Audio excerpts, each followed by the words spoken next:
ਸੋ ਸਾਧ ਸੰਗਤ ਜੀਓ, ਅੱਜ ਆਪਾਂ ਸੁਖਮਨੀ ਸਾਹਿਬ ਜੀ ਦੀ ਅਸ਼ਟਪਦੀ ਨੰਬਰ 11 ਤੇ ਉਸ ਦਾ ਬੰਦ ਨੰਬਰ 3 ਸਮਝਣ ਦੀ ਕੋਸ਼ਿਸ਼ ਕਰਾਂਗੇ। ਮੇਰਾ ਖਿਆਲ ਤੁਹਾਡੇ ਸਾਰਿਆਂ ਕੋਲ ਇਹ ਗੁਰਬਾਣੀ ਦਾ ਪਾਠ ਤੇ ਹੋਏਗਾ ਹੀ, ਤੇ ਤੁਸੀਂ ਧਿਆਨ ਵੀ ਰੱਖੋ। ਜਿੱਥੇ ਕਿਤੇ ਮੈਂ ਮਿਸਟੇਕ ਕਰਾਂ, ਕੋਈ ਉਕਾਈ ਕਰਾਂ, ਤੁਸੀਂ ਮੈਨੂੰ ਵੀ ਦੱਸਣਾ।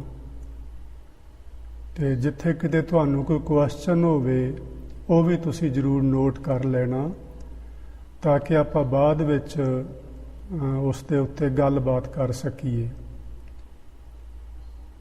ਸੋ ਪਿਛਲੀ ਕਥਾ ਦੌਰਾਨ ਆਪਾਂ ਜਦੋਂ ਬੰਦ ਨੰਬਰ 2 ਕਰ ਰਹੇ ਸਾਂ, ਉਸ ਵਿੱਚ ਆਪਾਂ ਇਹ ਗੱਲ ਸਮਝ ਰਹੇ ਸਾਂ ਕਿ ਜੇ ਪ੍ਰਭੂ ਨੂੰ ਭਾ ਜਾਏ, ਚੰਗਾ ਲੱਗ ਜਾਏ, ਤੇ ਮਨੁੱਖ ਨੂੰ ਚੰਗੀ ਉੱਚੀ ਆਤਮਿਕ ਅਵਸਥਾ ਪ੍ਰਾਪਤ ਹੋ ਜਾਂਦੀ ਹੈ। ਉਹਦਾ ਮਨ ਦੌੜਨ ਤੋਂ ਰੁਕ ਜਾਂਦਾ ਹੈ, ਉਹ ਇੱਧਰ ਉੱਧਰ ਨਹੀਂ ਭਟਕਦਾ। ਉਸ ਨੂੰ ਫਿਰ ਜਿਹੜੀ ਮਰਨ ਤੋਂ ਬਾਅਦ ਗਤੀ ਹੁੰਦੀ ਹੈ, ਕੁਝ ਲੋਕਾਂ ਦੇ ਮੁਤਾਬਿਕ ਉਹ ਵੀ ਕਰਨੀ ਤੇ ਕਰਾਉਣੀ ਨਹੀਂ ਪੈਂਦੀ, ਯਾਨੀ ਉਸ ਦੀ ਜ਼ਰੂਰਤ ਹੀ ਨਹੀਂ ਹੁੰਦੀ, ਰਹਿ ਹੀ ਨਹੀਂ ਜਾਂਦੀ ਲੋੜ। ਫਿਰ ਆਪਾਂ ਸਮਝਿਆ ਸੀ ਕਿ ਪ੍ਰਮਾਤਮਾ ਪੱਥਰਾਂ ਨੂੰ ਤਾਰ ਦਿੰਦਾ ਹੈ। ਉਹ ਪੱਥਰ ਕਿਹੜੇ ਨੇ? ਉਹ ਸਾਡੇ ਜਿਹੀ ਜਿਹੜੇ ਮਨ ਹੁੰਦੇ ਨੇ, ਬੰਦਾ ਮਨ ਕਰਕੇ ਬੜਾ ਕਠੋਰ ਹੁੰਦਾ ਹੈ। ਉਹਦੀ ਸੁਰਤ ਜਿਹੜੀ ਹੈ, ਉਹਦੀ ਵਿਚਾਰਧਾਰਾ ਜਿਹੜੀ, ਉਹ ਇੱਕ ਇਨਸਾਨਾਂ ਵਾਲੀ ਨਹੀਂ, ਸਗੋਂ ਪਸ਼ੂਆਂ ਵਾਲੀ, ਰਾਖਸ਼ਾਂ ਵਾਲੀ ਕਹਿ ਲਈਏ, ਇਸ ਤਰ੍ਹਾਂ ਦੀ ਹੁੰਦੀ ਹੈ। ਤੇ ਜੇ ਪਰਮਾਤਮਾ ਨੂੰ ਭਾ ਜਾਏ ਤੇ ਉਹ ਕਿਸੇ ਮਹਾਂਪੁਰਸ਼ ਨੂੰ, ਕਿਸੇ ਗੁਰੂ ਜਨ ਨੂੰ ਕਿਰਪਾ ਕਰਕੇ ਉਹਦੇ ਕੋਲ ਭੇਜ ਦਿੰਦਾ ਹੈ, ਤੇ ਉਸ ਦਾ ਵੀ ਭਲਾ ਹੋ ਜਾਂਦਾ। ਇਸ ਤਰ੍ਹਾਂ ਉਹ ਮਾਨੋ ਪੱਥਰਾਂ ਨੂੰ ਵੀ ਤਾਰ ਦਿੰਦਾ ਹੈ, ਪੱਥਰ ਜੇ ਮਨਾਂ ਵਾਲੇ ਲੋਕਾਂ ਨੂੰ ਵੀ ਤਾਰ ਦਿੰਦਾ ਹੈ। ਫਿਰ ਆਪਾਂ ਸਮਝਿਆ ਸੀ ਕਿ ਜੋ ਪਰਮਾਤਮਾ ਕਰਦਾ ਹੈ ਉਹ ਕਿਸੇ ਤੋਂ ਸਲਾਹ ਨਹੀਂ ਪੁੱਛਦਾ। ਉਹ ਜੋ ਕਰਦਾ ਹੈ ਆਪ ਹੀ ਸੋਚ ਸਮਝ ਕੇ ਕਰਦਾ ਹੈ, ਆਪਣੀ ਵਿਚਾਰ ਦੁਆਰਾ ਹੀ ਕਰਦਾ ਹੈ। ਉਹਨੂੰ ਕਿਸੇ ਦੀ ਸਲਾਹ ਲੈਣ ਦੀ ਜ਼ਰੂਰਤ ਨਹੀਂ ਪੈਂਦੀ। ਫਿਰ ਆਪਾਂ ਸਮਝਿਆ ਸੀ ਕਿ ਉਹ ਮਾਲਕ ਜਿਹੜੇ ਦੋ ਸਿਰੇ ਨੇ ਸਾਡੀ ਜ਼ਿੰਦਗੀ ਦੇ, ਇੱਕ ਪਾਸੇ ਜਨਮ, ਇੱਕ ਪਾਸੇ ਮਰਨ, ਇੱਕ ਪਾਸੇ ਇਹ ਲੋਕ, ਇੱਕ ਪਾਸੇ ਪਰਲੋਕ, ਉਹ ਹਰ ਪਾਸੇ ਦਾ ਉਹ ਮਾਲਕ ਆਪ ਜ਼ਿੰਮੇਵਾਰ ਹੈ। ਉਹ ਮਾਲਕ ਹੈ, ਉਹ ਕਰਨ ਕਰਾਉਣ ਨੂੰ ਸਮਰੱਥ ਹੈ। ਉਂਝ ਤਾਂ ਇਸ ਅਸ਼ਟਪਦੀ ਦਾ ਸ਼ਲੋਕ ਹੀ ਸਾਨੂੰ ਇਹ ਗੱਲ ਸਮਝਾ ਰਿਹਾ ਹੈ ਕਿ ਕਰਨ ਕਾਰਨ ਪ੍ਰਭ ਏਕ ਹੈ, ਦੂਸਰ ਨਾਹੀ ਕੋਏ, ਨਾਨਕ ਤਿਸ ਬਲਿਹਾਰ ਨੇ ਜਲ ਥਲ ਮਹੀਅਲ ਸੋਏ। ਮੈਂ ਉਸ ਤੋਂ ਸਦਕੇ ਜਾਣਾ ਜਿਹੜਾ ਜਲ ਥਲ ਤੇ ਇਸ ਪੂਰੇ ਸਪੇਸ ਦੇ ਅੰਦਰ, ਪੂਰੇ ਪੁਲਾੜ ਦੇ ਅੰਦਰ ਰਮਿਆ ਹੋਇਆ ਹੈ। ਉਹ ਸ੍ਰਿਸ਼ਟੀ ਦੀ ਰਚਨਾ ਦਾ ਕਰਨਹਾਰ ਆਪ ਹੈ।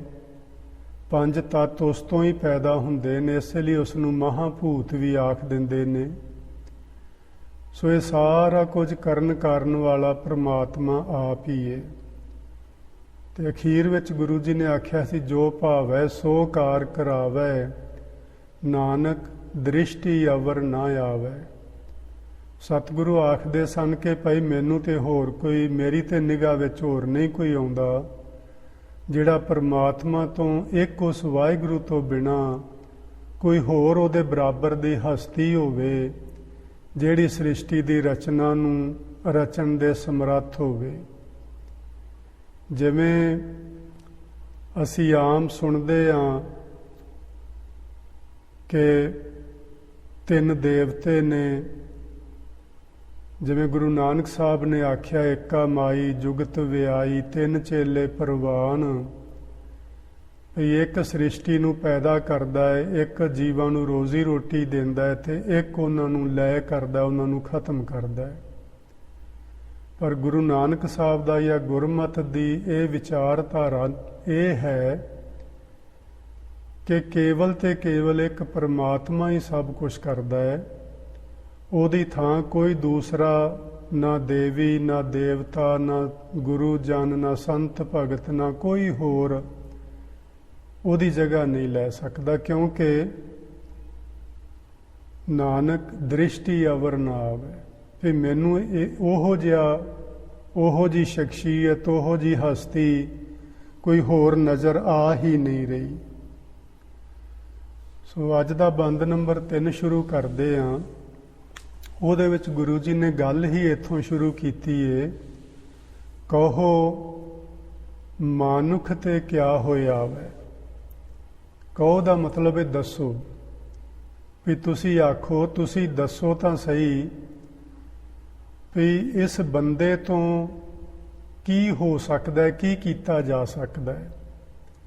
ਆਪਾਂ ਪਿੱਛੇ 1-2 ਵਾਰੀ ਗੱਲ ਕਰ ਚੁੱਕੇ ਹਾਂ ਕਿ ਇਸ ਮਨੁੱਖ ਨੂੰ ਪਰਮਾਤਮਾ ਨੇ ਥੋੜ੍ਹੀ ਜਿਹੀ ਆਜ਼ਾਦੀ ਦਿੱਤੀ ਹੈ।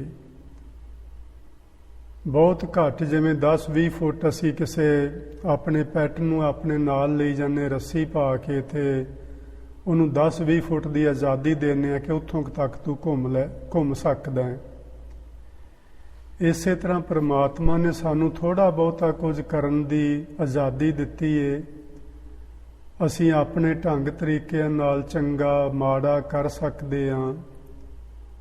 ਅਸੀਂ ਆਪਣੀ ਰੋਜ਼ੀ ਰੋਟੀ ਕਮਾ ਸਕਦੇ ਹਾਂ। ਅਸੀਂ ਆਪਣੇ ਆਚਰਨ ਨੂੰ ਚੰਗਾ, ਉੱਚਾ ਤੇ ਸੁੱਚਾ ਬਣਾ ਸਕਦੇ ਹਾਂ। ਅਸੀਂ ਆਪਣਾ ਜੀਵਨ ਚਾਲ ਚੱਲਣ ਵਧੀਆ ਬਣਾ ਸਕਦੇ ਹਾਂ ਤੇ ਘਟੀਆ ਵੀ ਬਣਾ ਸਕਦੇ ਹਾਂ। ਇਹ ਸਾਨੂੰ ਆਜ਼ਾਦੀ ਵਾਹਿਗੁਰੂ ਜੀ ਨੇ ਦਿੱਤੀ ਹੋਈ ਹੈ। ਲੇਕਿਨ ਇਸ ਤੋਂ ਅੱਗੇ ਜਿੱਥੋਂ ਤੱਕ ਪਰਮਾਤਮਾ ਅਤੇ ਸ੍ਰਿਸ਼ਟੀ ਦੀ ਗੱਲ ਹੈ, ਹੁਣ ਸ੍ਰਿਸ਼ਟੀ ਵਿੱਚ ਆਪਣਾ ਕੀ ਹੱਥ ਹੈ? ਨਾ ਆਪਾਂ ਇਸ ਨੂੰ ਪੈਦਾ ਕਰ ਸਕਦੇ ਹਾਂ, ਨਾ ਆਪਾਂ ਇਸ ਨੂੰ ਖਤਮ ਕਰ ਸਕਦੇ ਹਾਂ। ਆਪਣੇ ਹੱਥ ਵਿੱਚ ਕੁਝ ਵੀ ਨਹੀਂ।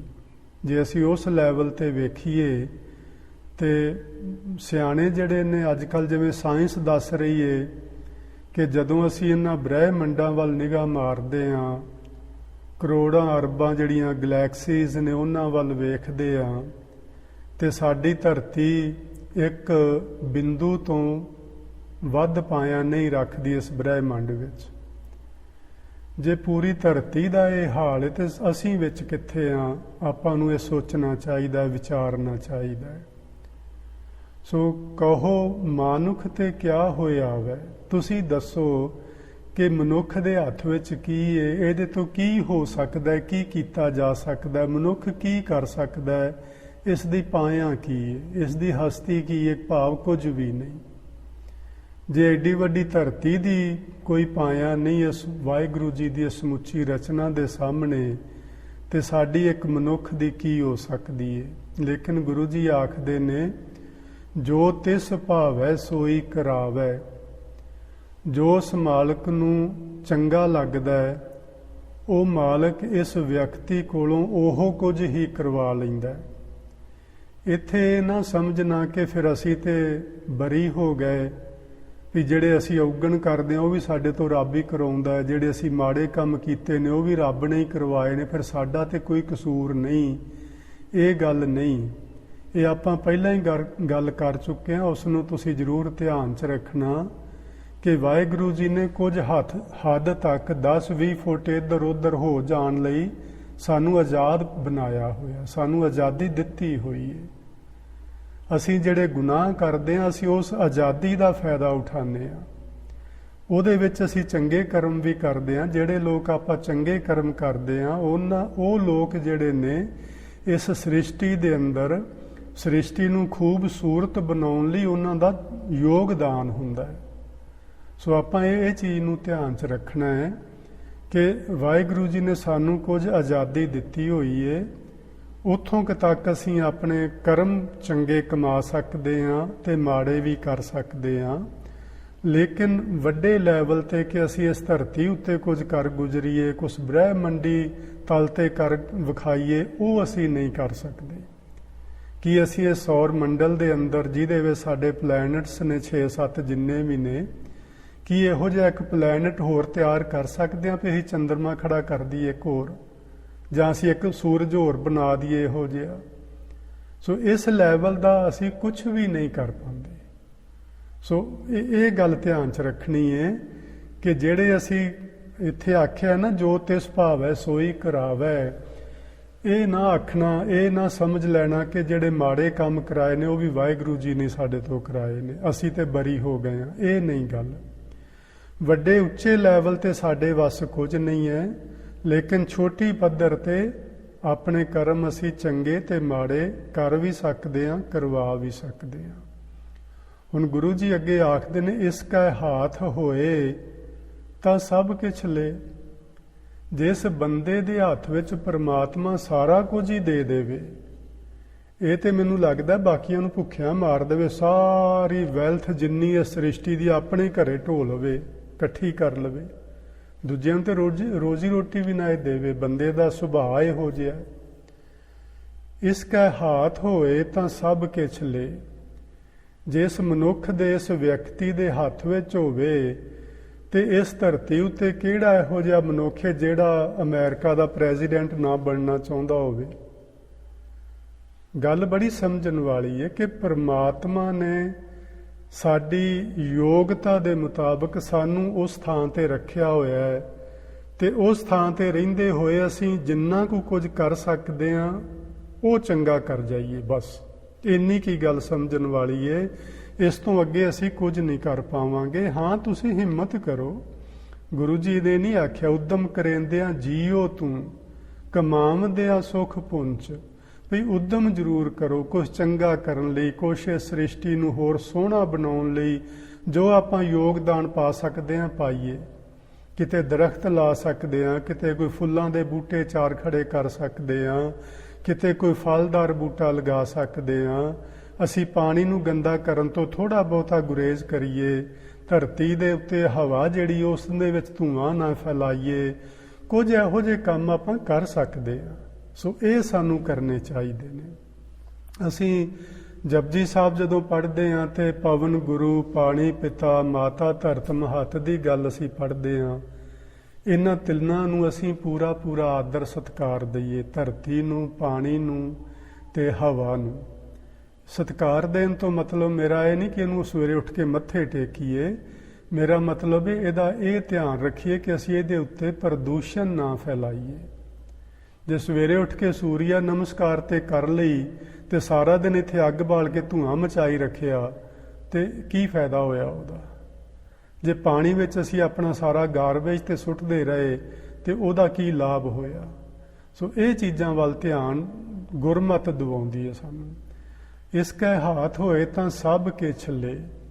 ਜਿੰਨਾ ਕੁ ਸਾਡੇ ਹੱਥ ਵਿੱਚ ਅਸੀਂ ਓਨਾ ਕੁ ਕਰੀਏ। ਜੇਕਰ ਵਾਹਿਗੁਰੂ ਜੀ ਸਾਡੇ ਹੱਥ ਵਿੱਚ ਬਹੁਤ ਕੁਝ ਦੇ ਦਿੰਦੇ ਤੇ ਫਿਰ ਅਸੀਂ ਆਪਣੀ ਮਨਮਰਜ਼ੀ ਕਰਨੀ ਹੀ ਸੀ। ਅੱਜ ਸਾਡੇ ਹੱਥ ਵਿੱਚ ਥੋੜੀ ਜੀ ਸ਼ਕਤੀ ਆ ਜਾਏ ਤੇ ਅਸੀਂ ਕਿਤੇ ਫੁੱਲੇ ਨਹੀਂ ਸਮਾਉਂਦੇ, ਜੋ ਮਰਜ਼ੀ ਮਨਾਹੀਆਂ ਕਰਨੀਆਂ ਸ਼ੁਰੂ ਕਰ ਦਿੰਦੇ ਹਾਂ। ਗੁਰੂ ਜੀ ਨੇ ਆਖਿਆ ਕਿ ਜੋ ਤਿਸ ਭਾਵੈ ਸੋਈ ਕਰੇ। ਇਹ ਵੀ ਪ੍ਰਮਾਤਮਾ ਦੇ ਹੱਥ ਵਿੱਚ ਹੈ ਕਿ ਕਿਸੇ ਨੂੰ ਉਹਨੇ ਕਿੰਨੀ ਕੁ ਤਾਕਤ ਦੇਣੀ ਹੈ, ਤੇ ਤਾਕਤ ਦੇਣ ਲੱਗਾ ਵੀ ਉਹ ਸਾਡੀ ਯੋਗਤਾ ਨੂੰ ਜ਼ਰੂਰ ਵੇਖਦਾ ਹੈ ਕਿ ਕਿਹੜਾ ਆਦਮੀ ਕਿਹੜਾ ਕੰਮ ਠੀਕ ਢੰਗ ਨਾਲ ਕਰ ਸਕਦਾ ਹੈ। ਉਸ ਨੂੰ ਉਹਦੇ ਉਹ ਯੋਗ ਸਮਝ ਕੇ ਉਸ ਅਹੁਦੇ ਤੇ ਪਹੁੰਚਾ ਦਿੰਦਾ ਹੈ। ਲੇਕਿਨ ਅੱਗੋਂ ਮਨੁੱਖ ਦੀ ਆਪਣੀ ਇੱਕ ਨਾ ਫਿਤਰਤ ਹੈ, ਆਪਣੀ ਇੱਕ ਸੋਚਣ ਸ਼ਕਤੀ ਹੈ। ਇਹ ਉੱਚੇ ਅਹੁਦੇ ਤੇ ਜਾ ਕੇ ਨਾ ਬਹੁਤ ਘੱਟ ਲੋਕ ਰਹਿ ਜਾਂਦੇ ਨੇ ਜਿਨ੍ਹਾਂ ਦੀ ਸੋਚ ਵੀ ਉੱਚੀ ਹੋ ਜਾਂਦੀ ਹੈ। ਬਹੁ ਗਿਣਤੀ ਉਹਨਾਂ ਲੋਕਾਂ ਦੀ ਹੈ ਉੱਚੇ ਅਹੁਦੇ ਤੇ ਜਾ ਕੇ ਸੋਚ ਨੀਵੀਂ ਹੋ ਜਾਂਦੀ ਹੈ। ਜਿਹਨੂੰ ਅਸੀਂ ਕਹਿੰਦੇ ਹਾਂ ਨਾ ਉੱਚੀ ਦੁਕਾਨ ਫੀਕਾ ਪਕਵਾਨ ਵਾਲੀ ਗੱਲ, ਉਹ ਗੱਲ ਬਣਦੀ ਹੈ। ਸਾਡੀ ਮਨੁੱਖਤਾ ਦੀ ਜਿਹੜੇ ਬਹੁ ਗਿਣਤੀ ਲੋਕ ਨੇ ਉਹਨਾਂ ਦਾ ਇਹ ਹਾਲ ਹੈ। ਜਰਾ ਕਿ ਜਿੰਨੀ ਸ਼ਕਤੀ ਹੱਥ ਵਿੱਚ ਆਈ ਫਿਰ ਆਪਣਾ ਹੰਕਾਰ ਲੋਕਾਂ ਤੇ ਕੱਢਣਾ ਸ਼ੁਰੂ ਕਰ ਦਿੰਦੇ ਨੇ। ਬਸ ਜਿੰਨਾ ਉੱਚਾ ਅਹੁਦਾ ਹੁੰਦਾ ਜਾਂਦਾ ਹੈ ਉਹਨੇ ਥੱਲੇ ਵਾਲਿਆਂ ਨੂੰ ਉਹ ਲਤਾੜਦਾ ਹੀ ਜਾਂਦਾ ਹੈ। ਫਿਰ ਇਹ ਮਨੁੱਖ ਦੀ ਸੋਚ ਸਮਝ ਹੈ, ਮਨੁੱਖ ਦੀ ਵਿਚਾਰ ਹੈ, ਮਨੁੱਖ ਦਾ ਸੁਭਾਅ ਇਸ ਤਰ੍ਹਾਂ ਦਾ ਹੈ। ਲੇਕਿਨ ਪ੍ਰਮਾਤਮਾ ਜਦੋਂ ਸਾਨੂੰ ਕੋਈ ਸ਼ਕਤੀ ਦਿੰਦਾ ਹੈ, ਕੋਈ ਤਾਕਤ ਦਿੰਦਾ ਹੈ, ਉਹ ਸਾਡੀ ਯੋਗਤਾ ਵੇਖ ਕੇ ਦਿੰਦਾ ਹੈ, ਸਾਡੀ ਸਿਆਣਪ ਅਕਲ ਵੇਖ ਕੇ ਦਿੰਦਾ ਹੈ, ਲੇਕਿਨ ਉਸ ਜਗ੍ਹਾ ਤੇ ਪਹੁੰਚ ਕੇ ਸਾਡੀ ਸੋਚ ਸਮਝ ਬਦਲ ਜਾਂਦੀ ਹੈ। ਇਹ ਰੱਬ ਦਾ ਕਸੂਰ ਨਹੀਂ, ਇਹ ਸਾਡਾ ਕਸੂਰ ਹੈ। ਗੁਰੂ ਜੀ ਨੇ ਆਖਿਆ ਪਿਛਲੇ ਆਪਣੇ ਬੰਦ ਵਿੱਚ ਆਪਾਂ ਇਹੀ ਪੜ੍ਹਿਆ ਕਿ ਜੋ ਭਾਵੈ ਸੋ ਕਾਰ ਕਰਾਵੈ, ਨਾਨਕ ਦ੍ਰਿਸ਼ਟੀ ਅਵਰ ਨਾਵੈ। ਸੋ ਇਸ ਢੰਗ ਦੇ ਨਾਲ ਪ੍ਰਮਾਤਮਾ ਸਾਡੇ ਸਭਨਾਂ ਤੋਂ ਇੱਕ ਸੁਚੱਜੀ ਕਾਰ ਕਰਵਾ ਰਿਹਾ ਹੈ। ਉਹ ਗੱਲ ਵੱਖਰੀ ਹੈ ਕਿ ਅਸੀਂ ਸੁਚੱਜੀ ਕਾਰ ਕਰਦੇ ਕਰਦੇ ਇੱਕ ਕੁਚੱਜੀ ਕਾਰ ਕਰਨ ਲੱਗ ਜਾਂਦੇ ਹਾਂ। ਉਹ ਸਾਡੇ ਤੇ ਨਿਰਭਰ ਕਰਦਾ ਹੈ, ਉਹ ਰੱਬ ਦਾ ਕੋਈ ਦੋਸ਼ ਨਹੀਂ। ਅੱਗੇ ਗੁਰੂ ਜੀ ਆਖਦੇ ਨੇ, ਅਨਜਾਨਤ ਵਿਖਿਆ ਮਹਿ ਰਚੈ। ਇਹ ਮਨੁੱਖ ਨੂੰ ਪਤਾ ਨਹੀਂ। ਜਿਵੇਂ ਆਪਾਂ ਪਿੱਛੇ ਵੀ ਇੱਕ ਦਿਨ ਗੱਲ ਕੀਤੀ ਸੀ, ਜੇ ਪਤਾ ਲੱਗ ਜੇ ਨਾ ਸਾਨੂੰ ਵੀ ਮਰਨ ਤੋਂ ਬਾਅਦ ਸਾਡਾ ਕੀ ਹਾਲ ਹੋਣਾ ਹੈ, ਤੇ ਅਸੀਂ ਫਿਰ ਮਾੜੇ ਕਰਮ ਨਾ ਕਰੀਏ। ਸਾਨੂੰ ਪਤਾ ਨਹੀਂ, ਨਾ ਪਤਾ ਹੋਣ ਦੇ ਕਾਰਨ ਅਸੀਂ ਜੋ ਮਨ ਆਈਆਂ ਕਰਦੇ ਹਾਂ ਕਰੀ ਜਾਂਦੇ ਹਾਂ। ਅਨਜਾਨਤ ਵਿਖਿਆ ਮਹਿ ਰਚੈ। ਵਿਖਿਆ ਦਾ ਮਤਲਬ ਹੁੰਦਾ ਮਾਇਆ, ਮਹਿ ਰਚੈ ਦਾ ਮਤਲਬ ਹੈ ਉਹਦੇ ਵਿੱਚ ਫਸ ਜਾਂਦੇ ਹਾਂ ਅਸੀਂ। ਅਨਜਾਨਤ ਬੇਸਮਝੀ ਵਿੱਚ ਆਖ ਲੋ, ਅਗਿਆਨਤਾ ਵਿੱਚ ਆਖ ਲੋ, ਅਸੀਂ ਇਸ ਮੋਹ ਮਮਤਾ ਵਿੱਚ ਫਸ ਜਾਂਦੇ ਹਾਂ ਤੇ ਫਿਰ ਨਿਕਲਿਆ ਨਹੀਂ ਜਾਂਦਾ ਸਾਡੇ ਕੋਲੋਂ। ਅਸੀਂ ਵੇਖੋ ਮਰਦੇ ਦਮ ਤੱਕ ਸਾਡੀਆਂ ਫਿਰ ਮੰਗਾਂ ਨਹੀਂ ਖਤਮ ਹੁੰਦੀਆਂ। ਮੇਰੀ ਇਹ ਆਪਣੀ ਨਿੱਜੀ ਵਿਚਾਰ ਹੈ ਕਿ ਮੰਗਣਾ ਵਾਜਿਬ ਹੈ, ਕੋਈ ਗੁਨਾਹ ਨਹੀਂ। ਰੱਬ ਕੋਲੋਂ ਮੰਗੋ, ਆਪਣੇ ਬਜ਼ੁਰਗਾਂ ਤੋਂ ਮੰਗੋ, ਵੱਡਿਆਂ ਭੈਣਾਂ ਭਰਾਵਾਂ ਤੋਂ ਜੋ ਚਾਹੀਦਾ ਮੰਗ ਲਓ, ਜੇ ਉਹਨਾਂ ਕੋਲ ਹੋਏਗਾ ਤੁਹਾਨੂੰ ਦੇ ਦੇਣਗੇ। ਮੰਗਣ ਦੀ ਗੱਲ ਨਹੀਂ, ਲੋੜ ਹੋਵੇ ਤੇ ਮੰਗ ਲੈਣਾ ਚਾਹੀਦਾ। ਜਿਹੜਾ ਮੇਰਾ ਵਿਚਾਰ ਹੈ ਉਹ ਇਹ ਆ ਕਿ ਸਾਨੂੰ ਮੰਗਤਿਆਂ ਵਾਲੀ ਬਿਰਤੀ ਤਿਆਗ ਦੇਣੀ ਚਾਹੀਦੀ ਹੈ। ਵੀ ਹਰ ਵਕਤ ਸਾਡੀ ਬਿਰਤੀ ਵਿੱਚ ਮੰਗਣ ਦੀ ਸੋਚ ਹੀ ਨਾ ਚੱਲਦੀ ਰਹੇ ਵੀ ਅੱਜ ਮੈਂ ਮੰਦਿਰ ਜਾਵਾਂਗਾ ਤੇ ਆਪਣੇ ਮਹਾਂਪੁਰਸ਼ਾਂ ਤੋਂ, ਆਪਣੇ ਦੇਵੀਆਂ ਦੇਵਤਿਆਂ ਤੋਂ, ਆਪਣੇ ਗੁਰੂ ਜੀ ਤੋਂ, ਆਪਣੇ ਰੱਬ ਕੋਲੋਂ ਅੱਜ ਮੈਂ ਆਹ ਮੰਗਣ ਜਾਣਾ। ਵੇਖੋ ਅਸੀਂ ਸਾਰੇ ਲੋਕ ਨਾ ਇਹੋ ਹੀ ਚੀਜ਼ ਲੈ ਕੇ ਤੁਰੇ ਹਾਂ। ਚਾਹੇ ਅਸੀਂ ਗੁਰਦੁਆਰੇ ਨੂੰ ਜਾ ਰਹੇ ਹਾਂ, ਮੰਦਿਰ ਨੂੰ ਜਾ ਰਹੇ ਹਾਂ, ਮਸਜਿਦ ਨੂੰ ਜਾ ਰਹੇ ਹਾਂ, ਕਿਸੇ ਮਹਾਂਪੁਰਸ਼ਾਂ ਦੇ ਆਸ਼ਰਮਾਂ ਤੇ ਡੇਰਿਆਂ ਤੇ ਜਾ ਰਹੇ ਹਾਂ। ਮੈਨੂੰ ਲੱਗਦਾ 99.9% ਲੋਕ ਨੇ ਜਿਹੜੇ ਇਸ ਸੋਚ ਨੂੰ ਲੈ ਕੇ ਤੁਰੇ ਹੋਏ ਨੇ ਕਿ ਅੱਜ ਅਸੀਂ ਆਹ ਮੰਗਣ ਜਾਣਾ ਹੈ। ਮੰਗੋ ਬੜੀ ਖੁਸ਼ੀ ਨਾਲ, ਜੀ ਸਦਕੇ ਮੰਗੋ, ਲੇਕਿਨ ਮੰਗਣ ਵਾਲੀ, ਮੰਗਤਿਆਂ ਵਾਲੀ ਬਿਰਤੀ ਦਾ ਤਿਆਗ ਕਰ ਦਈਏ। ਮੈਨੂੰ ਲੋੜ ਹੋਏਗੀ ਮੈਂ ਤੁਹਾਨੂੰ ਕਹਿ ਸਕਦਾ, ਕਿਉਂ ਨਹੀਂ? ਮੇਰੀ ਕਿ ਮੈਨੂੰ ਇਜਾਜ਼ਤ ਨਹੀਂ, ਮੇਰਾ ਹੱਕ ਨਹੀਂ ਤੁਹਾਨੂੰ ਕਹਿ ਦੇਣ ਦਾ ਕਿ ਮੈਨੂੰ ਆਹ ਜ਼ਰੂਰਤ ਹੈ ਵੀ ਮੇਰੀ ਇਮਦਾਦ ਕਰੋ। ਤੁਹਾਡੇ ਚੋਂ ਕਿਸੇ ਨੂੰ ਪਵੇ, ਤੁਹਾਨੂੰ ਵੀ ਉਹੀ ਹੱਕ ਹੈ। ਤੁਸੀਂ ਆਪਣੇ ਸੰਗੀਆਂ ਨੂੰ, ਆਪਣੇ ਭੈਣਾਂ ਭਰਾਵਾਂ ਨੂੰ, ਆਪਣੇ ਰਿਸ਼ਤੇਦਾਰਾਂ ਨੂੰ, ਆਪਣੇ ਸੱਜਣਾ ਮਿੱਤਰਾਂ ਨੂੰ ਆਖ ਸਕਦੇ ਜੇ ਵੀ ਦੇਖੋ ਮੈਨੂੰ ਆਹ ਲੋੜ ਪੈ ਗਈ ਹੈ, ਮੇਰੀ ਇਮਦਾਦ ਕਰੋ। ਲੇਕਿਨ ਮੰਗਤਿਆਂ ਵਾਲੀ ਬਿਰਤੀ ਛੱਡੀਏ ਅਸੀਂ, ਮੇਰਾ ਉਹ ਮਤਲਬ ਹੈ ਨਾ। ਸੋ ਇੱਥੇ ਗੁਰੂ ਜੀ ਨੇ ਉਹੀ ਗੱਲ ਲਿਖੀ, ਅਨਜਾਨਤ ਵਿਖਿਆ ਮੈਂ ਰਚੈ।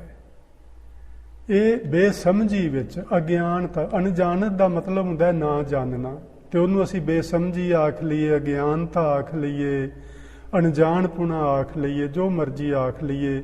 ਉਸ ਅਣਜਾਣਪੁਣੇ ਵਿੱਚ ਫਸਿਆ ਹੋਇਆ ਮਨੁੱਖ ਹੀ ਸਾਰੀ ਜ਼ਿੰਦਗੀ ਮਾਇਆ ਹੀ ਮੰਗਦਾ ਰਹਿ ਜਾਂਦਾ ਹੈ। ਵਿਖਿਆ, ਵਿਖਿਆ ਦਾ ਅਰਥ ਹੈ ਮਾਇਆ। ਮੈਂ ਰਚੈ, ਉਹਦੇ ਵਿੱਚ ਫਸਿਆ ਰਹਿ ਜਾਂਦਾ ਹੈ। ਹੁਣ ਅੱਗੇ ਆਖਦੇ ਨੇ, ਜੇ ਜਾਣਤ ਆਪਣੇ ਆਪ ਬਚੈ। ਜੇ ਸਮਝਦਾਰ ਹੋਵੇ, ਜੇ ਇਹਨੂੰ ਸਮਝ ਆ ਜਾਏ, ਜੇ ਇਹਨੂੰ ਅਕਲ ਆ ਜਾਏ, ਜੇ ਇਹਨੂੰ ਗਿਆਨ ਆ ਜਾਏ। ਜੇ ਜਾਣਤ, ਉੱਤੇ ਸੀ ਅਨਜਾਨਤ, ਇੱਥੇ ਹੈ ਜੇ ਜਾਣਤ। ਜੇ ਜਾਣ, ਇਹਨੂੰ ਸਮਝ ਆ ਜਾਏ ਕਿ ਮੈਂ ਤੇ ਫਸਦਾ ਜਾ ਰਿਹਾ ਦਿਨੋਂ ਦਿਨ। ਇਹ ਦਲਦਲ ਦੇ ਵਿੱਚ ਮੈਂ ਪੈਰ ਰੱਖੇ ਨੇ ਦੋਵੇਂ, ਤੇ ਹੁਣ ਮੈਂ ਇੱਕ ਪੈਰ ਉੱਤੇ ਪੁੱਟਦਾ ਤੇ ਉਸ ਤੋਂ ਜ਼ਿਆਦਾ 1.5 ਗੁਣਾ ਵੱਧ ਦੂਜਾ ਪੈਰ ਮੇਰਾ ਥੱਲੇ ਚਲਾ ਜਾਂਦਾ ਹੈ। ਜਦੋਂ ਮੈਂ ਸੱਜਾ ਪੈਰ ਥੱਲੇ ਰੱਖ ਕੇ ਖੱਬਾ ਪੁੱਟਣ ਦੀ ਕੋਸ਼ਿਸ਼ ਕਰਦਾ, ਸੱਜਾ ਉਸ ਤੋਂ ਹੋਰ ਵਧੇਰੇ ਥੱਲੇ ਚਲਾ ਜਾਂਦਾ ਹੈ। ਇਹ ਦਲਦਲ, ਇਹ ਹੈ ਵਿਖਿਆ, ਜਿਹਦੇ ਵਿੱਚ ਅਸੀਂ ਖਲੋਤੇ ਹਾਂ ਤੇ ਇੱਕ ਪੈਰ ਤਾਂ ਪੁੱਟਦੇ ਹਾਂ ਤੇ ਦੂਜਾ ਥੱਲੇ ਚਲਾ ਜਾਂਦਾ ਹੈ। ਉਹ ਪੁੱਟਣ ਦੀ ਕੋਸ਼ਿਸ਼ ਕਰਦੇ ਹਾਂ ਤੇ ਪਹਿਲਾ ਥੱਲੇ ਚਲਾ ਜਾਂਦਾ ਹੈ। ਹੁਣ ਹੁੰਦਾ ਕੀ ਏ, ਦਲਦਲ ਦੇ ਚਿੱਕੜ ਵਿੱਚੋਂ ਨਿਕਲਣ ਲਈ ਸਾਨੂੰ ਜ਼ਰੂਰਤ ਹੁੰਦੀ ਹੈ ਕਿਸੇ ਦੂਜੇ ਵਿਅਕਤੀ ਦੀ। ਜਿੰਨਾ ਚਿਰ ਕੋਈ ਦੂਜਾ ਵਿਅਕਤੀ ਆ ਕੇ ਸਾਡਾ ਹੱਥ ਨਾ ਫੜੇ, ਓਨਾ ਚਿਰ ਅਸੀਂ ਦਲਦਲ ਦੇ ਚਿੱਕੜ ਵਿੱਚੋਂ ਨਹੀਂ ਨਿਕਲ ਸਕਦੇ। ਸੋ ਇਹ ਗੱਲ ਪੱਕੀ ਏ। ਇਹ ਹੁਣ ਮਾਇਆ ਜਿਹਦੇ ਵਿੱਚ ਅਸੀਂ ਗੁਰੂ ਜੀ ਕਹਿ ਰਹੇ ਨੇ ਅਣਜਾਣਤ ਵਿਖਿਆ ਮੈਂ ਰਚੈ, ਅਸੀਂ ਇਹ ਮਾਇਆ ਦੇ ਮਾਨੋ ਦਲਦਲ ਦੇ ਚਿੱਕੜ ਵਿੱਚ ਫਸ ਚੁੱਕੇ ਹਾਂ। ਆਪਣੇ ਆਪ ਨਹੀਂ ਜੇ ਨਿਕਲਿਆ ਜਾਣਾ। ਇਹਦੇ ਵਿੱਚੋਂ ਨਿਕਲਣ ਲਈ ਸਾਨੂੰ ਗੁਰੂ ਦੀ ਲੋੜ ਹੈ। ਸਾਨੂੰ ਕਿਸੇ ਇਹੋ ਜਿਹੇ ਵਿਅਕਤੀ ਦੀ ਲੋੜ ਹੈ ਜਿਹੜਾ ਆਪ ਇਸ ਦਲਦਲ ਦੇ ਕਿਨਾਰੇ ਤੋਂ ਬਾਹਰ ਖਲੋਤਾ ਹੋਵੇ, ਇਹਦੇ ਚੋਂ ਨਿਕਲਿਆ ਹੋਇਆ ਹੋਵੇ। ਜੋ ਵੀ ਇਹਦੇ ਵਿੱਚ ਹੀ ਹੋਇਆ ਤੇ ਉਹ ਵੀ ਕੱਢ ਨਹੀਂ ਪਾਏਗਾ, ਉਹ ਵੀ ਫਸੇਗਾ। ਜਿਹੜਾ ਇਸ ਕਿਨਾਰੇ ਤੋਂ ਬਾਹਰ ਖੜਾ ਹੋਵੇ ਉਹ ਸਾਡਾ ਹੱਥ ਫੜੇ ਤੇ ਸਾਨੂੰ ਕੱਢ ਲਵੇ, ਅਸੀਂ ਨਿਕਲ ਸਕਦੇ ਹਾਂ। ਅਦਰਵਾਈਜ਼ ਕੋਈ ਚਾਰਾ ਨਹੀਂ।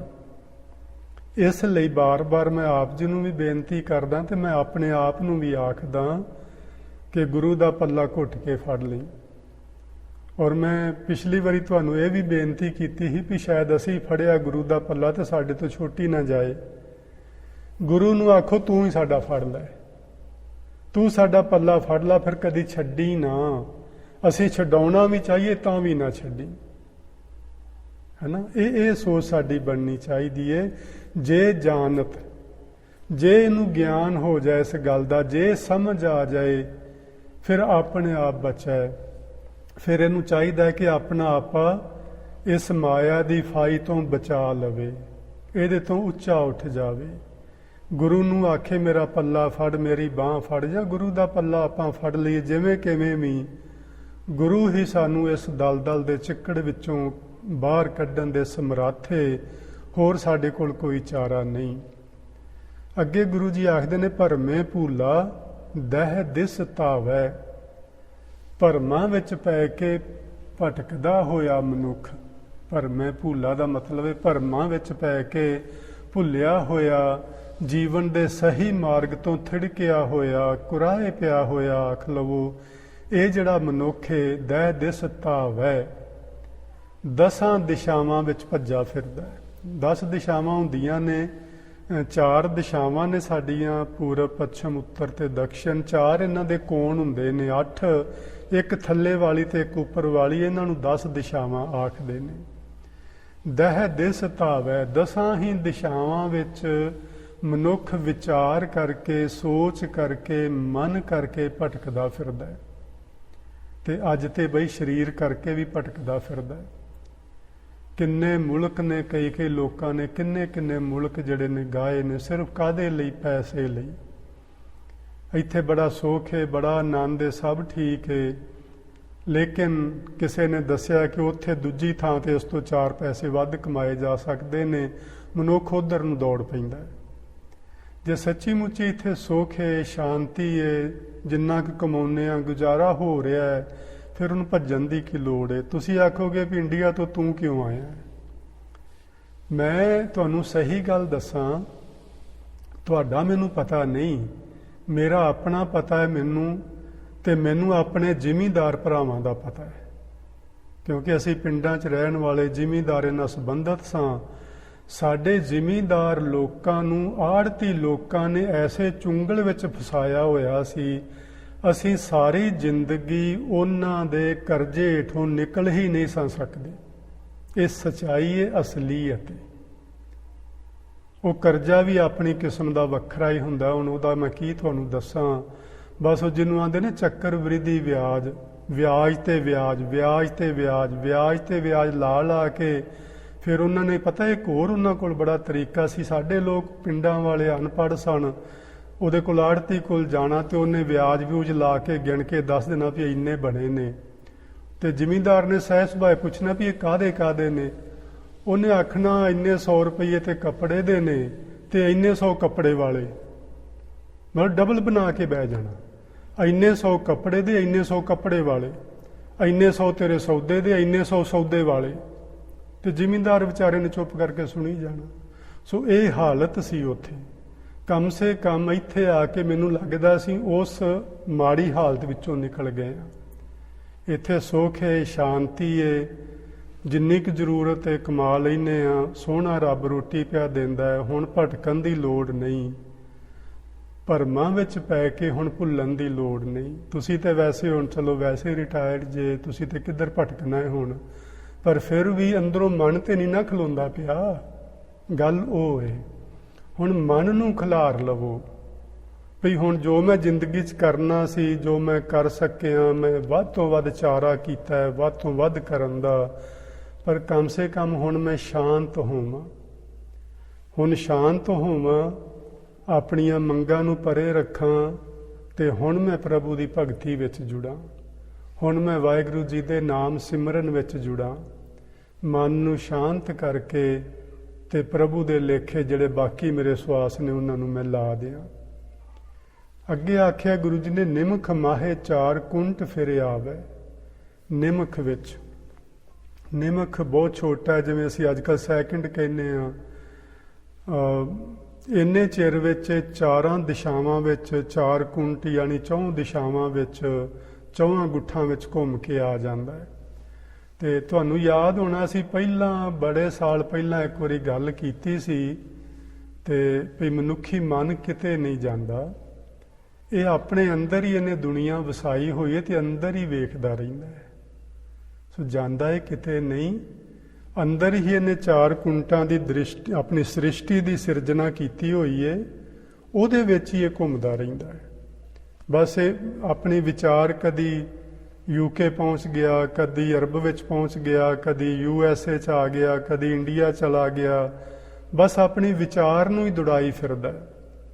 ਤੇ ਇਹਦੀ ਵਿਚਾਰ ਜਿੱਧਰ ਨੂੰ ਜਾਂਦੀ ਏ, ਇਹਨੂੰ ਉਹੋ ਜਿਹੇ ਦ੍ਰਿਸ਼ ਨਜ਼ਰ ਆਣੇ ਸ਼ੁਰੂ ਹੋ ਜਾਂਦੇ ਨੇ ਤੇ ਸਾਨੂੰ ਲੱਗਦਾ ਸਾਡਾ ਮਨ ਉੱਥੇ ਚਲਾ ਗਿਆ। ਮਨ ਕਿਤੇ ਨਹੀਂ ਜਾਂਦਾ, ਇਹ ਆਪਣੇ ਅੰਦਰ ਹੀ, ਇਸ ਖੋਪਰੀ ਦੇ ਅੰਦਰ ਹੀ ਇਹਨੇ ਆਪਣੀ ਇੱਕ ਸ੍ਰਿਸ਼ਟੀ ਦੀ ਰਚਨਾ ਕੀਤੀ ਹੋਈ ਹੈ, ਪੂਰਾ ਇਹਨੇ ਆਪਣੀ ਇੱਕ ਦੁਨੀਆ ਵਸਾਈ ਹੋਈ ਹੈ।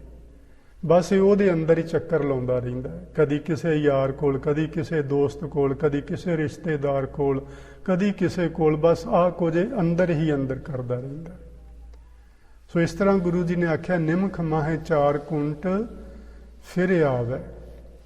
ਜੇ ਤੁਸੀਂ ਮੈਨੂੰ ਥੋੜ੍ਹੀ ਜਿਹੀ ਇਜਾਜ਼ਤ ਦਿਓ ਤੇ ਮੈਂ ਨਾ ਗੱਲ ਕਰਨਾ ਚਾਹੁੰਦਾ ਭਰਮ ਉੱਤੇ, ਕਿ ਭਰਮ ਕਿਸ ਨੂੰ ਆਖਦੇ ਨੇ, ਹੈ ਨਾ। ਵੈਸੇ ਅਸੀਂ ਸਾਰੇ ਭਰਮ ਨੂੰ ਤੇ ਜਾਣਦੇ ਹੀ ਹਾਂ ਵੀ ਜਿਹੜੀ ਅਸਲੀਅਤ ਨਾ ਹੋਵੇ ਉਹ ਭਰਮ ਹੀ ਹੁੰਦਾ ਹੈ। ਵੀ ਜਿਵੇਂ ਭਗਤ ਰਵਿਦਾਸ ਜੀ ਦਾ ਇੱਕ ਸ਼ਬਦ ਹੈ ਗੁਰਬਾਣੀ ਵਿੱਚ, ਜਿਹਦੇ ਵਿੱਚ ਉਹਨਾਂ ਨੇ ਸਾਨੂੰ ਨਾ ਸਮਝਾਇਆ ਹੋਇਆ ਹੈ ਕਿ ਬੰਦਾ ਰੱਸੀ ਨੂੰ ਵੇਖਦਾ ਹੈ, ਹਨੇਰੇ ਵਿੱਚ ਰੱਸੀ ਪਈ ਹੁੰਦੀ ਏ ਤੇ ਉਸ ਨੂੰ ਉਹ ਸੱਚ ਸਮਝ ਲੈਂਦਾ ਹੈ, ਸੱਪ ਸਮਝ ਲੈਂਦਾ ਹੈ। ਜਿਵੇਂ ਹੀ ਉਹਦੇ ਹੁਣ ਹੈ ਤੇ ਉਹ ਰੱਸੀ ਏ, ਲੇਕਿਨ ਉਹਨੂੰ ਹਨੇਰੇ ਕਾਰਨ ਲੱਗਿਆ ਕਿ ਉਹ ਸੱਪ ਬੈਠਾ ਹੋਇਆ ਤੇ ਸਾਰੀ ਰਾਤ ਉਹ ਸੱਪ ਤੋਂ ਡਰਦਾ ਹੀ ਰਹਿੰਦਾ ਵੀ ਮੈਂ ਉਧਰ ਨੂੰ ਗਿਆ ਤੇ ਸੱਪ ਮੈਨੂੰ ਲੜ ਜਾਏਗਾ, ਮੈਨੂੰ ਡੰਗ ਮਾਰੇਗਾ। ਉਸ ਪਾਸੇ ਉਹ ਸਾਰੀ ਰਾਤ ਨਹੀਂ ਜਾਂਦਾ। ਦਿਨ ਚੜ੍ਹਦਾ ਹੈ, ਸੂਰਜ ਦਾ ਪ੍ਰਕਾਸ਼ ਹੋ ਜਾਂਦਾ ਹੈ ਤੇ ਵੇਖਦਾ ਹੈ, ਉਹ ਲੈ ਇਹ ਤੇ ਰੱਸੀ ਸੀ, ਮੈਂ ਸਾਰੀ ਰਾਤ ਐਵੇਂ ਡਰਦਾ ਰਿਹਾ। ਪ੍ਰਕਾਸ਼ ਹੋਇਆ ਤੇ ਭਰਮ ਖਤਮ ਹੋ ਗਿਆ। ਭਰਮ ਕਿਵੇਂ ਸੀ? ਹਨੇਰੇ ਦੇ ਕਾਰਨ। ਹਨੇਰਾ ਕੀ ਹੈ? ਅਗਿਆਨਤਾ। ਸਾਨੂੰ ਭਰਮ ਕੀ ਨੇ? ਸਾਨੂੰ ਭਰਮ ਨੇ ਅਗਿਆਨਤਾ ਦੇ ਕਾਰਨ ਕਿ ਮੈਂ ਇੱਕ ਸਰੀਰ ਹਾਂ, ਮੈਂ ਇੱਕ ਮਨੁੱਖ ਹਾਂ, ਮੈਂ ਆ ਹਾਂ। ਲੇਕਿਨ ਐਸਾ ਕੁਝ ਵੀ ਨਹੀਂ ਹੈ। ਜਦੋਂ ਇਹਦੀਆਂ ਅੱਖਾਂ ਬੰਦ ਹੁੰਦੀਆਂ ਨੇ ਉਦੋਂ ਸਭ ਕੁਝ ਕਿੱਥੇ ਚਲਾ ਜਾਂਦਾ? ਕਿਤੇ ਵੀ ਨਹੀਂ। ਜਿੱਥੇ ਆਇਆ ਸੀ ਉੱਥੇ ਹੀ ਕਿਤੇ ਲੀਨ ਹੋ ਗਿਆ। ਮਿੱਟੀ ਦਾ ਪੁਤਲਾ ਸੀ, ਮਿੱਟੀ 'ਚ ਹੀ ਸਮਾ ਗਿਆ। ਅਗਿਆਨਤਾ ਦੇ ਕਾਰਨ ਸਾਨੂੰ ਭਰਮ ਬਣਿਆ ਹੋਇਆ ਕਿ ਮੈਂ ਕੁਝ ਹਾਂ। ਇਹਨੂੰ ਹੰਕਾਰ ਅਸੀਂ ਆਖਦੇ ਹਾਂ। ਜਦੋਂ ਜਿਵੇਂ ਸੂਰਜ ਦਾ ਪ੍ਰਕਾਸ਼ ਹੋਣ ਨਾਲ ਜਿਹੜਾ ਸੱਪ ਦਾ ਭਰਮ ਪੈ ਰਿਹਾ ਸੀ ਰੱਸੀ ਵਿੱਚ ਤਬਦੀਲ ਹੋ ਗਿਆ, ਜਿਹੜਾ ਅਗਿਆਨਤਾ ਦੇ ਕਾਰਨ ਰੱਸੀ ਸੱਪ ਵਿੱਚ ਤਬਦੀਲ ਹੋਈ ਪਈ ਸੀ, ਬਿਲਕੁਲ ਇਸੇ ਤਰ੍ਹਾਂ ਜਦੋਂ ਗੁਰੂ ਦਾ ਬਖਸ਼ਿਆ ਹੋਇਆ ਗਿਆਨ ਬੰਦੇ ਨੂੰ ਹਾਸਲ ਹੋ ਜਾਂਦਾ ਹੈ, ਉਦੋਂ ਇਹ ਮਾਇਆ ਰੂਪੀ ਸੱਪ ਵੀ ਖਤਮ ਹੋ ਜਾਂਦਾ ਹੈ। ਇਹ ਵੀ ਲੱਗਦਾ ਵੀ ਇਹ ਐਵੇਂ ਹੀ ਸੀ, ਮੈਂ ਤੇ ਸਾਰੀ ਰਾਤ ਐਵੇਂ ਹੀ ਮਾਇਆ ਤੋਂ ਡਰਦਾ ਰਿਹਾ, ਇਹ ਕੋਈ ਸੱਪ ਨਹੀਂਗਾ। ਅਗਲੀ ਵਾਰੀ ਮੈਂ ਗੱਲ ਮਾਇਆ ਤੇ ਕਰਨੀ ਹੈ ਸ਼ੁੱਕਰਵਾਰ ਨੂੰ, ਆਪਾਂ ਉੱਤੇ ਥੋੜ੍ਹਾ ਵਿਸਥਾਰ ਨਾਲ ਗੱਲ ਕਰਾਂਗੇ। ਮਾਇਆ ਦੇ ਬਾਰੇ, ਮਾਇਆ ਕੀ ਹੈ, ਮਾਇਆ ਕਿਸ ਨੂੰ ਆਖਦੇ ਨੇ, ਇਹ ਤੋਂ ਬਚਿਆ ਕਿਵੇਂ ਜਾ ਸਕਦਾ, ਇਹ ਸਾਰੇ ਕੁਐਸਚਨ ਉਹਦੇ 'ਚ ਮੈਂ ਲਵਾਂਗਾ।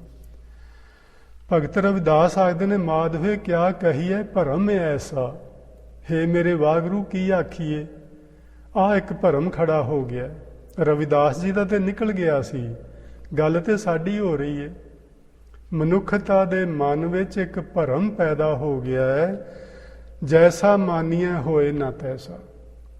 ਅਸੀਂ ਕੀ ਸਮਝ ਰਹੇ ਹਾਂ? ਹੁਣ ਜਿੰਨੇ ਕੁ ਲੋਕ ਇਹ ਧਰਮ ਦੇ ਰਾਹ ਤੇ ਤੁਰਦੇ ਨੇ, ਉਹ ਸਮਝਦੇ ਨੇ ਕਿ ਅਸੀਂ ਰੱਬ ਜੀ ਨੂੰ ਮਿਲਣਾ ਹੈ, ਅਸੀਂ ਰੱਬ ਦੇ ਦਰਸ਼ਨ ਕਰਨੇ ਨੇ, ਅਸੀਂ ਰੱਬ ਦੀ ਪ੍ਰਾਪਤੀ ਕਰਨੀ ਹੈ। ਗੁਰੂ ਜੀ ਦਾ ਮਤ ਹੈ ਜਾਂ ਭਗਤ ਰਵਿਦਾਸ ਜੀ ਦਾ ਮਤ ਹੈ, ਭਰਮ ਇੱਕ। ਰੱਬ ਕਿਤੇ ਵੱਖਰਾ ਹੋਵੇ ਤੇਰੇ ਤੋਂ ਤੇ ਤੂੰ ਲੱਭਦਾ ਫਿਰੇ। ਤੇਰੇ ਤੋਂ ਕੋਈ ਰੱਬ ਵੱਖਰਾ ਨਹੀਂ, ਇਹ ਸ੍ਰਿਸ਼ਟੀ ਤੋਂ ਰੱਬ ਵੱਖਰਾ ਨਹੀਂ, ਇਹ ਉਹਦਾ ਘਰ ਹੈ, ਇਸ ਘਰ ਵਿੱਚ ਉਹ ਰਹਿੰਦਾ, ਤੁਹਾਡੇ ਹੀ ਰੂਪ ਵਿੱਚ ਉਹ ਰਹਿੰਦਾ। ਹੋਰ ਕਿਸ ਰੂਪ ਵਿੱਚ ਰਹਿਣਾ ਸੀ ਉਹਨੇ? ਤੁਹਾਡੇ ਜੀਵਾਂ ਦੇ ਰੂਪ ਵਿੱਚ ਹੀ ਇਸ ਬ੍ਰਹਿਮੰਡ ਵਿੱਚ ਉਹ ਤੁਰਿਆ ਫਿਰਦਾ। ਤੁਹਾਡੇ ਰੂਪ ਵਿੱਚ ਹੀ ਆ ਕੇ, ਯਾਨੀ ਗੁਰੂ ਨਾਨਕ ਜਾਂ ਇਹੋ ਜਿਹੇ ਵੱਡੇ ਮਹਾਂਪੁਰਸ਼ਾਂ ਦੇ ਰੂਪ ਵਿੱਚ ਆ ਕੇ ਸਾਨੂੰ ਸਿੱਖਿਆਵਾਂ ਉਹ ਆਪ ਹੀ ਦਿੰਦਾ, ਆਪ ਹੀ ਸਮਝਦਾ ਹੈ, ਆਪ ਹੀ ਸੁਣਦਾ ਹੈ, ਆਪ ਹੀ ਬੋਲਦਾ ਹੈ, ਸਭ ਕੁਝ ਆਪ ਹੀ ਤੇ ਉਹ ਕਰ ਰਿਹਾ। ਸੋ ਇਹੋ ਹੀ ਪਰਮਾਤਮਾ ਹੈ। ਭਗਤ ਰਵਿਦਾਸ ਆਖਦੇ ਨੇ, ਮਾਧਵੇ ਕਿਆ ਕਹੀਏ ਭਰਮ ਐਸਾ, ਜੈਸਾ ਮਾਨੀਏ ਹੋਏ ਨਾ ਤੈਸਾ। ਜਿਹੋ ਜਿਹਾ ਅਸੀਂ ਮੰਨੀ ਬੈਠੇ ਹਾਂ, ਅਸਲ ਵਿੱਚ ਇਸ ਤਰ੍ਹਾਂ ਦਾ ਹੈ ਨਹੀਂ। ਅਸੀਂ ਸ੍ਰਿਸ਼ਟੀ ਨੂੰ ਤੇ ਕਰਤਾ ਨੂੰ ਵੱਖਰਾ ਵੱਖਰਾ ਮੰਨਿਆ ਹੋਇਆ। ਗੁਰਬਾਣੀ ਦਾ ਵਿਚਾਰ ਇਸ ਨੂੰ ਵੱਖਰਾ ਨਾ ਮੰਨੋ। ਇਹ ਵਿਸ ਸੰਸਾਰ ਤੁਮ ਦੇਖਦੇ, ਇਹ ਹਰ ਕਾ ਰੂਪ ਹੈ। ਇਹੋ ਹੀ ਹਰੀ ਦਾ ਰੂਪ ਹੈ। ਜਦੋਂ ਤੁਸੀਂ ਸਭਨਾਂ ਨੂੰ ਪਿਆਰ ਕਰਨ ਲੱਗ ਜਾਓਗੇ ਨਾ, ਤੇ ਆਪੇ ਹੀ ਪਤਾ ਲੱਗ ਜਾਏਗਾ ਰੱਬ ਕਿਹੜਾ ਹੈ। ਹੁਣ ਕਿਉਂ ਨਹੀਂ ਪਤਾ ਲੱਗ ਰਿਹਾ? ਹੁਣ ਇੱਕ ਨੂੰ ਅਸੀਂ ਪਿਆਰ ਕਰਦੇ ਹਾਂ, 10 ਨੂੰ ਨਫ਼ਰਤ ਵੀ ਕਰਦੇ ਹਾਂ, ਤੇ ਕਿਵੇਂ ਪਤਾ ਲੱਗੇ ਇਹਨਾਂ 'ਚੋਂ ਰੱਬ ਕਿਹੜਾ? ਰੱਬ ਤੇ ਉਹ 10 ਵੀ ਨੇ ਜਿਨ੍ਹਾਂ ਨੂੰ ਨਫ਼ਰਤ ਪੈ ਕਰਦੇ ਹਾਂ।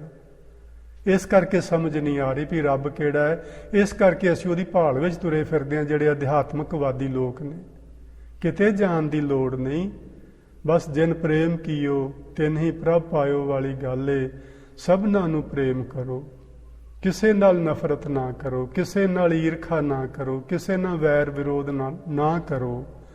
ਕੋਈ ਤੁਹਾਡੇ ਨਾਲ ਕਰੇ, ਉਹਦੀ ਪ੍ਰੋਬਲਮ ਹੈ, ਉਹਨੂੰ ਕਰਨ ਦਿਓ। ਗੁਰੂਆਂ ਨਾਲ ਨਹੀਂ ਕੀਤਾ। ਕਿੰਨਿਆਂ ਲੋਕਾਂ ਨੇ ਵੈਰ ਕਮਾਇਆ ਗੁਰੂਆਂ ਦੇ ਨਾਲ, ਮਹਾਂਪੁਰਸ਼ਾਂ ਦੇ ਨਾਲ, ਲੇਕਿਨ ਗੁਰੂਆਂ ਮਹਾਂਪੁਰਸ਼ਾਂ ਨੇ ਕਦੀ ਕਿਸੇ ਨਾਲ ਵੈਰ ਭਾਵਨਾ ਨਹੀਂ ਰੱਖੀ। ਬਸ ਆਹ ਗੱਲ ਸਮਝਣ ਵਾਲੀ ਏ। ਲੋਕ ਤੁਹਾਡੇ ਨਾਲ ਵੈਰ ਕਰਨ, ਕਰੀ ਜਾਣ, ਉਹਨਾਂ ਨੂੰ ਨਹੀਂ ਪਤਾ ਕਿ ਇਹਦੇ ਵਿੱਚ ਰੱਬ ਏ। ਪਰ ਆਪਾਂ ਨੂੰ ਤੇ ਪਤਾ ਲੱਗ ਗਿਆ। ਹੁਣ ਗੁਰਬਾਣੀ ਆਪਾਂ ਨੂੰ ਤੇ ਦੱਸ ਰਹੀ ਏ। ਹੁਣ ਆਪਾਂ ਕਮ ਸੇ ਕਮ ਇਹ ਕੰਮ ਕਰੀਏ ਵੀ ਹੁਣ ਕਿਸੇ ਨਾਲ ਨਫ਼ਰਤ ਨਹੀਂ ਕਰਨੀ, ਕਿਸੇ ਨਾਲ ਵੈਰ ਨਹੀਂ ਕਰਨਾ, ਕਿਸੇ ਨਾਲ ਈਰਖਾ ਨਹੀਂ ਕਰਨੀ, ਕਿਸੇ ਨਾਲ ਮਨ ਮੁਟਾਵ ਨਹੀਂ ਕਰਨਾ।